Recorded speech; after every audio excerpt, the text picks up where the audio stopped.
Welcome, deep divers. Okay, imagine just for a sec. Someone like Maria, let's say she's a faith-based aid worker, maybe from Brazil, and she's really drawn to Portugal, that welcoming spirit you hear about. Hmm. But her mission, it's not just tourism. It's about continuing her work, her important work, abroad. Right. So today we're taking a deep dive into, a very specific, sometimes surprising way she might do that. It's the Portugal D5 visa for religious activities. Yeah, not the most famous one. Definitely not. Our mission here is to kind of cut through the noise, give you a clear, accessible guide to this unique little corner of Portuguese immigration. And we're basing this all on a really comprehensive guide to the DeFi itself. Think of it as a shortcut. Exactly. A shortcut to understanding a really specific immigration path. It's a path that, actually makes a lot of sense when you think about Portugal's history. Mm. They have this really deep-rooted tradition of religious freedom. And the country, it genuinely seems to embrace religious workers from, well, all sorts of faiths. So this deep dive, it's not just about the how-to, the process, Right. but also maybe digging into why Portugal even has this kind of specialized visa. What does it sort of signal about their values? Okay, let's unpack that then. For Maria, or anyone else listening who might be considering this, what exactly is the Portugal D5 visa? So the official name is the Residence Visa for Religious Activities. Mhm. Basically, it's designed specifically for people planning to do religious duties, services, or, related activities in Portugal. Religious duties. Okay. Yeah. So it gives a legal pathway for, say, religious ministers, missionaries, and actually a pretty wide range of other religious workers to live there, either temporarily or potentially long-term. So it's definitely more than just a quick pass, right? And this is where I think it gets really interesting. The benefits, it sounds like it's not just about letting someone in. You're absolutely right. It's quite a comprehensive setup. And these benefits, they really show how Portugal tries to, properly integrate these workers, not just tick a box. Okay, like what? Well, first you get legal residency, specifically for religious purposes. That itself is pretty unique. Mm. And crucially, it allows for family inclusion. So your spouse, your partner, dependent kids, they can usually join you. That's huge for a lot of people. Definitely. You also get access to the Portuguese healthcare and social security systems.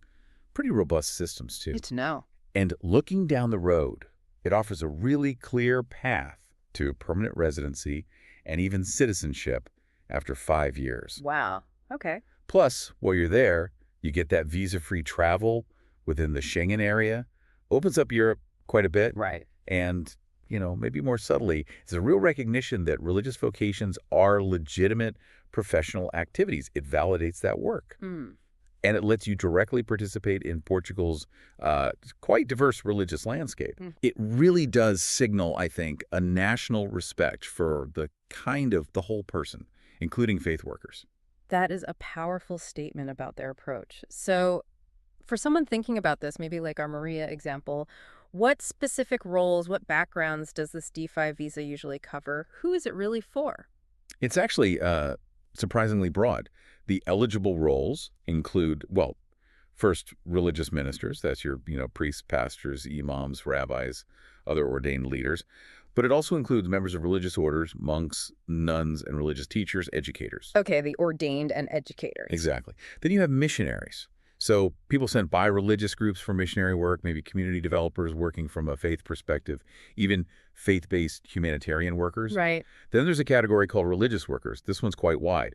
It can cover administrative staff in religious institutions, counselors, support staff, music directors, which are often vital roles, Mm-hmm. specialized liturgical roles, even seminary students or religious trainees. Students, too. Interesting. Yeah.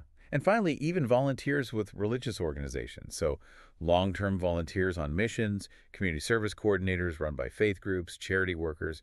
It shows a really broad understanding of what counts as religious activity for immigration. That is a much wider range than I might have guessed. So, okay, for any of those roles, what are the absolute must-haves, the core requirements every applicant needs to meet? Right, you're hitting the essentials now. Beyond the obvious, like a valid passport in the application form, there are 7 key requirements, Yeah. really paramount. Okay. 1, you need to be affiliated with a recognized religious organization. Mm. And recognized here means, established, legally verifiable, often registered nationally or internationally, not just a small local group necessarily. It's about legitimacy. Got it. Ensures it's genuine. Exactly.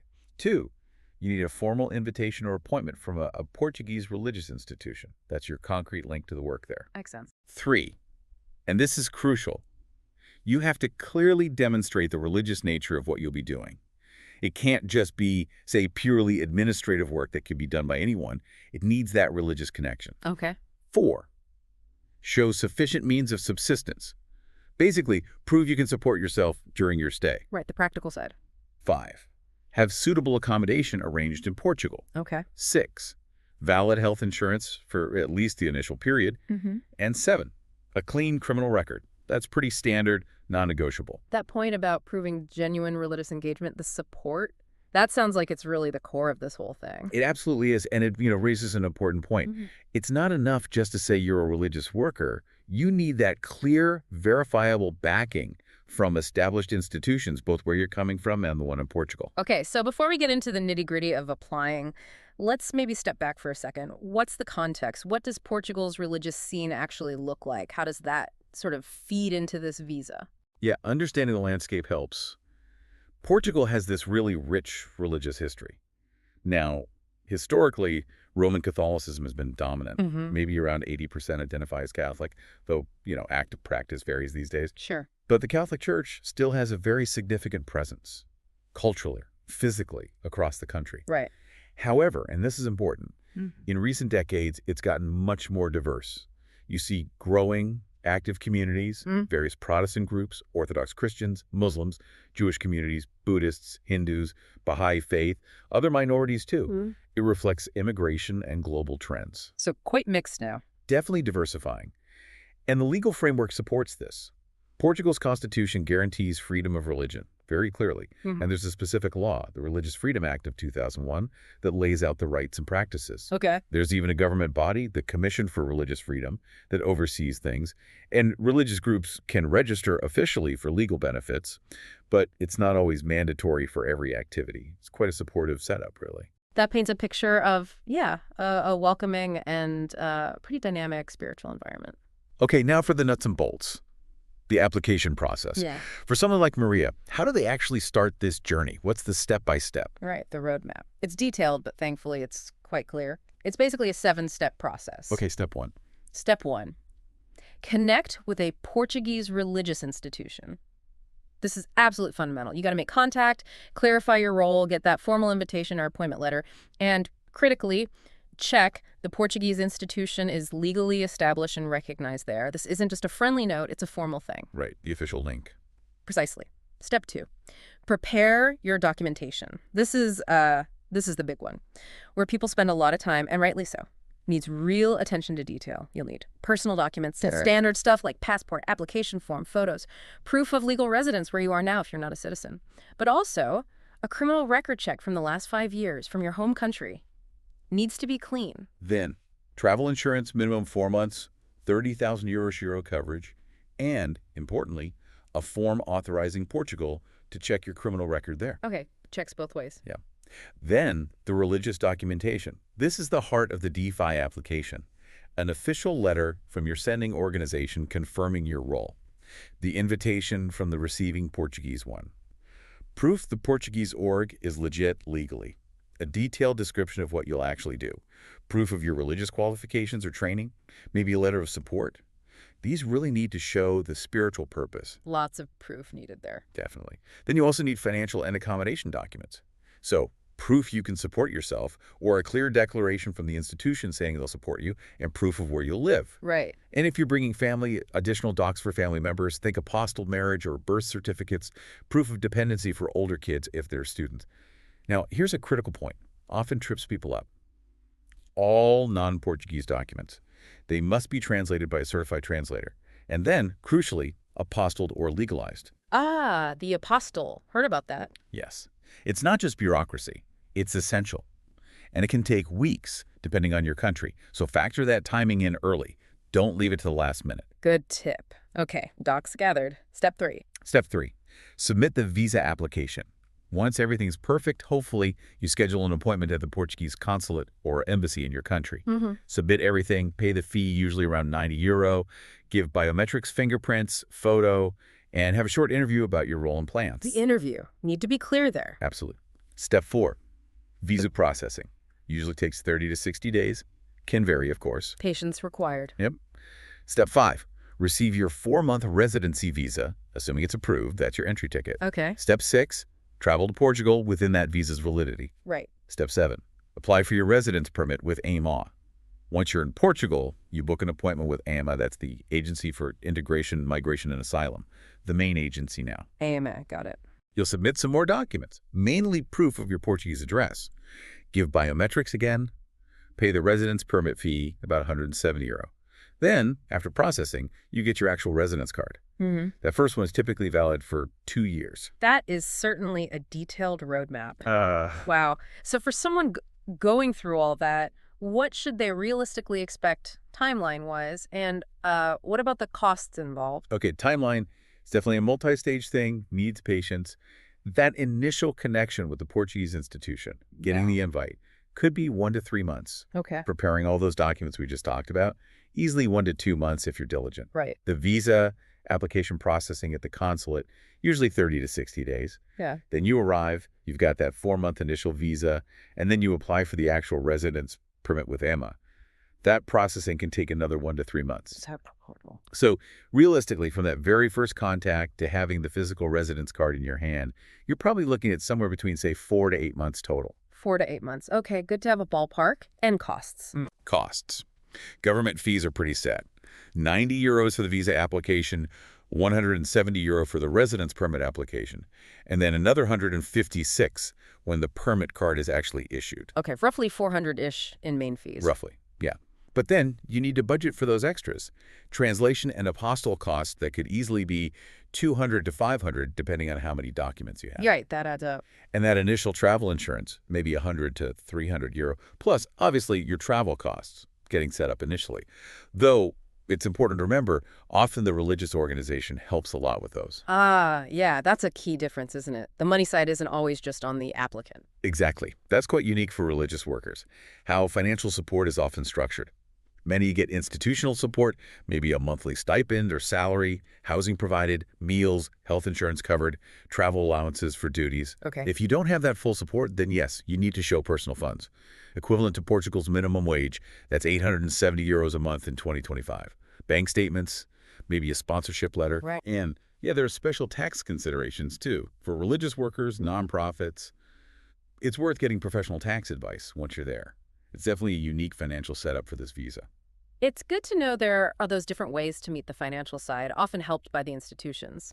So, okay, someone like Maria gets through all that, settles in. How do they keep their D5 residency? And what about bringing family over later? Right, maintaining it. That first resident permit, as I said, is valid for 2 years. To renew it, you need to show continued active engagement in those religious activities you came for. So you have to keep doing the work. Absolutely. It's not a one-off. You need to maintain your link with the religious group in Portugal, keep your taxes in order, make Social Security contributions if that applies, and crucially, spend enough time in Portugal. You generally can't be absent for more than 6 consecutive months. Okay, that's important. The renewal process itself means another point with AISEA, updated documents showing your activities, a fresh letter from your institution confirming you're still affiliated, and paying a renewal fee. After that first 2-year permit, the subsequent ones are usually valid for 3 years, so it gets a bit longer. 3 years, okay. And family. Family reunification, yes, D5 holders absolutely can bring immediate family. Big plus. This typically includes your spouse or legal partner, kids under 18, dependent adult children, but usually only if they're studying and still financially dependent on you, and also dependent parents, either yours or your spouse's. So quite inclusive. What do they need for that? The main applicant needs their valid residence permit first.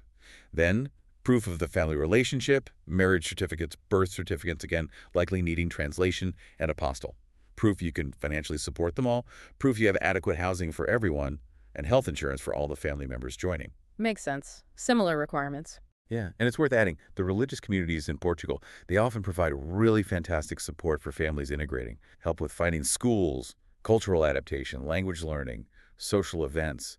It's often a very community-focused process. That family aspect is huge, makes it a real possibility for many. Okay, thinking longer term now. This is often the big goal. Permanent residency, maybe even citizenship. What's the path there from a D5? So after 5 years of living in Portugal, legally and continuously on your temporary D5 residence permits, you can apply for permanent residence. 5 years continuous. Okay. Yep. The main requirements are that 5 years of legal residency, showing you have a stable income, still have accommodation, a clean criminal record continues to be important, and basic Portuguese language skills. That's generally tested at the A2 level. A2 Portuguese. Basic conversational. Yeah, basic everyday stuff, needs effort, but it's achievable. You need to be able to handle simple, routine tasks, exchange information. Right. And citizenship. Citizenship also becomes possible after 5 years of legal residency. Requirements are quite similar. The 5 years residency, clean criminal record, the A2 Portuguese language level again, and demonstrating what they call effective links to the national community, basically showing you're integrated. Okay. Now, here's something really interesting, a significant update for 2025. Oh. That 5-year countdown for citizenship eligibility. It now officially starts from the moment you apply for your first residence permit in Portugal, not from when it's actually granted. Ah, so from the AMA appointment date, roughly. Given processing times, this can actually shave off several months, maybe even longer in some past cases, from the total time needed before you can apply for citizenship. It's a very practical, helpful change. That is a big deal. Shortens the timeline significantly. Yeah. Very practical. Okay, moving beyond the legal stuff. For someone coming over for religious work, what's actually there? What kind of spiritual communities, resources exist? Oh, Portugal has a really rich tapestry. You've got major Catholic centers, obviously, like the huge sanctuary of Fatima, historical sites like Geronimo's Monastery in Lisbon, really central to the culture. Yeah. But then lots of active evangelical churches, Orthodox communities, Russian, Greek, especially in Lisbon and Porto. The Central Mosque of Lisbon is prominent. There's the historic synagogue in Lisbon, too. And growing Buddhist and Hindu centers. So quite a range. Definitely. And beyond just places of worship, there are good support networks. Things like interfaith dialogue groups, specific associations for religious workers, faith-based charities doing community service. And many institutions offer practical help language classes, sometimes focused on religious terms. Useful. Cultural orientation, ministry skills workshops, help connecting with the local community. Lots of support to help people settle in and be effective. Sounds like a solid support system.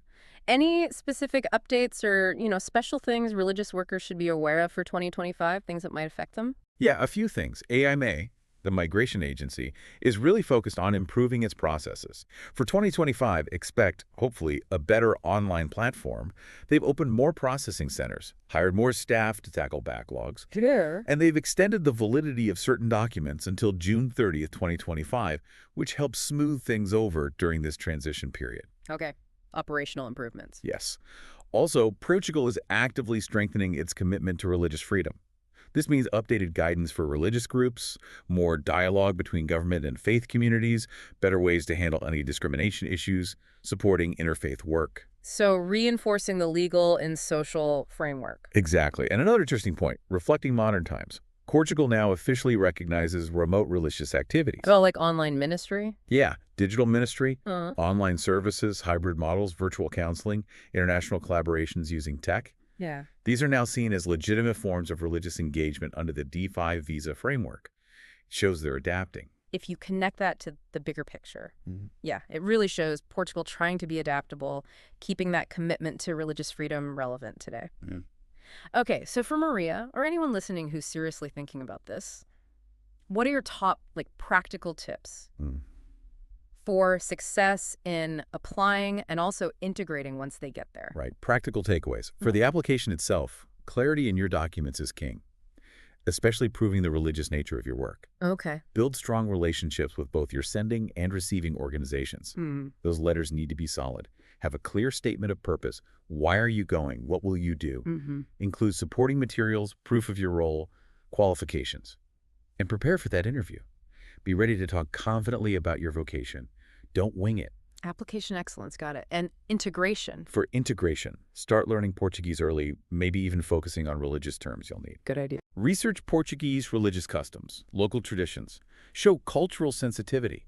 Engage with the community. Don't stay isolated. And be open to interfaith awareness, especially in diverse areas like Lisbon. Okay, active engagement. What about common hurdles? Yeah, common challenges. Language barriers. Look for those specialized courses. Cultural adaptation. Find a mentor, someone already established. Administrative hurdles. Lean on your religious institution for support, navigating AI, etc. Family integration. Tap into those community networks we talked about. Balancing duties. That takes good time management, maybe local support. It's about anticipating issues and using the resources available. That's incredibly helpful practical advice. One last thing on context. Does the religious scene, or maybe the experience for workers, vary much depending on where you are in Portugal? Yeah, it does have regional flavors. Lisbon and its surroundings, Yeah. definitely the most diverse. Lots of international communities. Headquarters for many groups. Very active interfaith scene. Okay, the main hub. Pretty much. Porto in the north. Still a strong traditional Catholic presence, but also growing evangelical communities and significant historical Jewish heritage there, too. Interesting mix. Central Portugal, especially around Fatima, that's major Catholic pilgrimage territory. Lots of traditional festivals, deep-rooted rural traditions. Right, Fatima's huge. And down south, the Algarve region, big international expat population. So you see religious services catering to them, sometimes seasonal needs, multi-faith services are more common there perhaps. Each region definitely has its own character. Good to know. So, wrapping this all up, what we've really seen is that the Portugal D5 visa, it's a remarkably structured, respected pathway for religious workers. It's not just about legal residency, it's access to this really vibrant, diverse nation. Precisely. It shows Portugal clearly recognizing religious work as a legitimate, valuable reason for immigration.